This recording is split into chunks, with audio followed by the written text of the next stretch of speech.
à tous et bienvenue sur ma chaîne. Donc aujourd'hui j'ai décidé de vous faire donc la quatrième partie en fait de formation de radiesthésie pour essayer en fait de savoir quel est le taux vibratoire en fait que vous avez.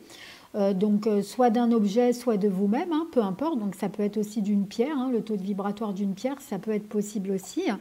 Donc on va regarder un petit peu ensemble comment il faut faire, en sachant que c'est toujours les mêmes systèmes. Il faut d'abord bien se protéger. Ensuite, il faut avoir des conventions avec son pendule. Donc c'est-à-dire pour le oui, par exemple, vous allez faire un cercle, ça va faire un cercle. Pour le non, c'est un aller-retour. Et par exemple, pour le peut-être ou c'est pas le moment, et ben ça s'arrête net. Ou alors, vous pouvez faire le oui dans le sens aiguille des aiguilles d'une montre, ça tourne dans le sens aiguille d'une montre. Dans le sens inverse des aiguilles d'une montre, et ben c'est le non. Et quand on fait des allers-retours, et ben ça veut dire que c'est peut-être ou pas le moment, tout simplement. Donc ensuite, bien poser les questions, c'est toujours pareil, hein, bien poser la question. Des questions que vous connaissez les réponses, déjà pour tester votre pendule et pour voir que vous êtes bien face à votre guide et pas face à des esprits farceurs. Donc vous posez des questions dont vous connaissez les réponses. Par exemple, est-ce que j'ai le bac? Est-ce que j'ai le permis de conduire? Est-ce que ma voiture est bien garée dans le garage? Ou alors est-ce qu'elle est à l'extérieur? Et voir ce que le pendule vous dit. Si vous donne toutes les bonnes réponses, c'est que vous êtes vraiment connecté avec votre pendule, connecté avec votre guide et vous pouvez ensuite commencer à faire votre taux vibratoire.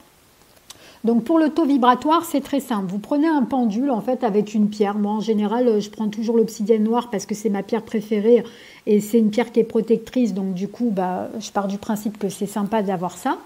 Donc si vous avez des cadrans de radiesthésie, vous pouvez soit les imprimer par internet, si vous n'avez pas de petits jeux à cet effet, vous pouvez toujours imprimer sur internet des cadrans spécifiques sur les taux vibratoires. Vous tapez sur Google cadran de radiesthésie pour calculer votre taux vibratoire et vous aurez donc un cadran que vous imprimez et vous plastifiez. Moi j'ai un petit jeu que je vous conseille qui est vraiment très bien et qui aborde vraiment tous les thèmes dans la radiesthésie. C'est un cadran en fait, de radiesthésie qui a été créé par Greg Gasser et qui a une trentaine de cartes. Et franchement, il est vraiment très très bien, je vous le conseille. Donc vous pourrez le retrouver pour ceux qui se posent la question de savoir à quel endroit on peut le trouver.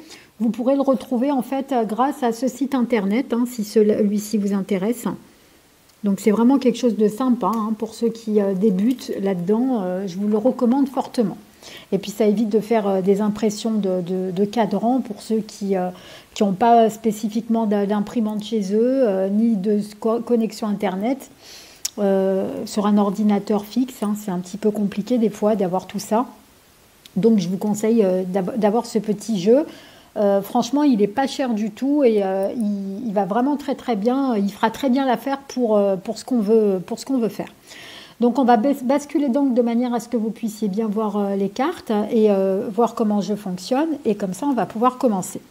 Donc là je vous conseille donc un cadran en fait où il y a jusqu'à 90 000 de taux vibratoires. Parce qu'en fait, il y en a des fois où il n'y en a que 18 000 et moi, je vous conseille 90 000. Comme ça va vous donner vraiment un ensemble complet pour savoir vraiment quel taux vibratoire est adapté pour vous. Et vous allez aussi avoir en fait un cadran qui fait 3 plans. Donc, le premier, en fait, ça concerne le physique et l'éthérique. Le deuxième plan, c'est l'astral et le mental. Et le troisième plan, c'est le causal et le spirituel. Donc, pour savoir si vous êtes, dans quel plan vous êtes. Est-ce que vous êtes plus dans le divin, dans le spirituel, dans le physique ou dans l'éthérique, dans l'astral ou dans le mental? Parce que si vous êtes beaucoup dans le mental, malheureusement, ça va être compliqué de vous connecter.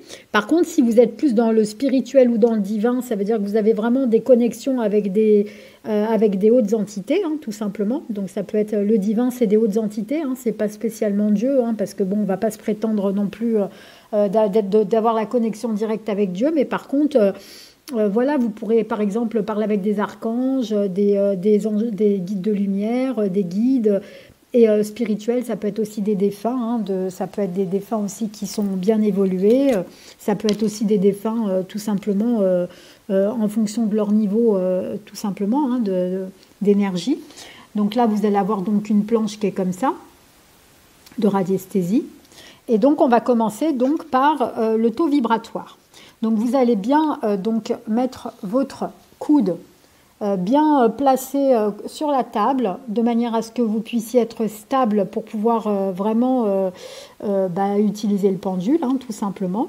Vous allez vous mettre au centre en fait du petit rond, hein, tout simplement. Et vous allez demander quel est votre taux vibratoire actuel. Et suivant là où il vacille, vous saurez. Par contre, alors il faut savoir une chose. C'est que des fois, quand on est beaucoup, par exemple, on est très élevé au niveau du taux vibratoire, donc on est dans les 85 000, 90 000, presque 100 000, c'est qu'en fait, on est vraiment, on a les facultés, en fait, si vous voulez, de connecter en fait avec les défunts, d'avoir une communication avec les défunts. Par contre, une personne qui est à 90 000, par exemple, elle va avoir un choc émotionnel ou elle va avoir une déprime, elle peut redescendre. Mais à un moment donné, elle va forcément remonter parce qu'en fait, elle est assez évoluée pour rester toujours dans les gros taux vibratoires. Souvent, tout ce qui est médium, tout ça, en général, ils sont vraiment dans les hauts taux. En général, pour pouvoir connecter, ils sont vraiment dans les hauts taux. S'ils sont dans les bas, en général, c'est pas bon, ça veut dire qu'ils sont pas médiums, hein, qu'ils vous ont raconté des bêtises. Par contre, une personne qui déprime, des fois, elle peut redescendre, par exemple, à 70 000, 75 000, parce que, bon, voilà, elle a eu, par exemple, je sais pas, un gros choc émotionnel, et du coup, forcément, elle redescend, mais après, automatiquement, elle remonte à nouveau. Moi, par exemple, je vais vous donner un exemple concret. Pour moi, personnellement, quand j'ai perdu mon père, bon, moi, je suis toujours entre 85 000 et 90 000, en général. Quand j'ai perdu mon père, je suis redescendue à 75 000. Et ensuite, après, en fait, je vacillais toujours entre 75 000 et 90 000. Quand je suis vraiment au top de ma forme, en général, je suis entre 85 et 90 000. Des fois, je suis à 75, mais ça dépend, tout dépend. Mais en fait, quand on est assez évolué, automatiquement, on reste dans les taux vibratoires assez élevés. Quand après, une personne, par exemple, qui a 60 000, et qui est dans son taux vibratoire vraiment le plus élevé, qui est à 60 000, elle peut redescendre un tout petit peu plus bas, mais après, elle ne va pas remonter spécifiquement plus haut. Par contre, si elle remonte plus haut, c'est qu'elle a commencé à évoluer, c'est qu'elle est peut-être en éveil spirituel, donc automatiquement, on peut aller qu'en augmentant, en fait. En fait, si vous voulez, ça veut dire au début, vous pouvez être à 75 000 et rester dans les 75 000, et au fur et à mesure de votre évolution, vous allez augmenter au niveau des taux. Mais en fait, vous ne pouvez jamais vraiment complètement redescendre parce que vous avez déjà acquis une certaine expérience et un certain degré d'évolution. Donc, vous ne pouvez pas redescendre, par exemple, à 35 000 en étant à 90 000. Vous pouvez peut-être redescendre, aller quand vous êtes médium, ça peut varier entre 65 000, 70 000 maximum. Après, voilà, on nage vraiment entre les 60 000 minimum à 90 000. On ne peut pas redescendre plus bas parce que sinon, en général, c'est rare qu'on redescende plus bas. Il faut vraiment qu'il y ait un choc qui nous ait rendu complètement à plat. Ou alors que des entités, des fois, peuvent s'accrocher à nous et qu'on n'est pas bien, que ça nous a pompé toute notre énergie, on est complètement vidé, mais on va automatiquement remonter. C'est obligé parce qu'en fait, on a un certain degré d'évolution et on reste dans le degré d'évolution dans lequel on est. Souvent, c'est comme ça. Des fois, il y a des personnes, ils n'ont pas beaucoup de... On a l'impression qu'ils connaissent pas grand-chose, mais qu'ils sont dans des degrés très hauts. Ça veut dire qu'ils ont les connexions pour se connecter, mais que des fois, voilà, ils s'y intéressent pas ou voilà, ils y croient pas ou des choses comme ça, mais ça ne veut pas dire qu'ils sont pas dans des vibrations très hautes. Une personne qui est médium mais qui est endormie, qui est médium endormie par exemple, elle va être dans les hautes vibrations, même si par exemple elle se ferme en fait à ça.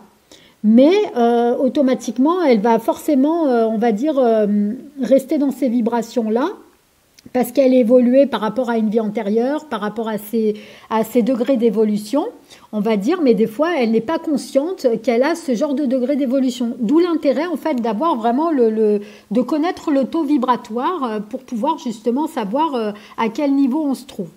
Pareil pour le plan, pour le premier plan, le deuxième et le troisième au niveau du spirituel, du mental. Si par exemple, on est trop dans le mental et on n'est pas assez dans le spirituel, on va avoir du mal à se connecter, en fait. Donc du coup, il faut voir par exemple dans quel état d'esprit on se trouve en ce moment. Par exemple, on demande dans quel état d'esprit on se trouve en ce moment. Et après, on va voir, est-ce qu'on est plus dans l'état d'esprit spirituel, plus dans le mental, dans l'astral, vous voyez? Donc après, ça va dépendre où va vaciller en fait le pendule. C'est toujours les mêmes techniques. Vous vous mettez bien au centre en fait du petit rond. Et puis vous regardez là où vacille en posant les questions, là où vous vacillez. Est-ce que c'est plus du côté mental? Est-ce que c'est plus du côté éthérique?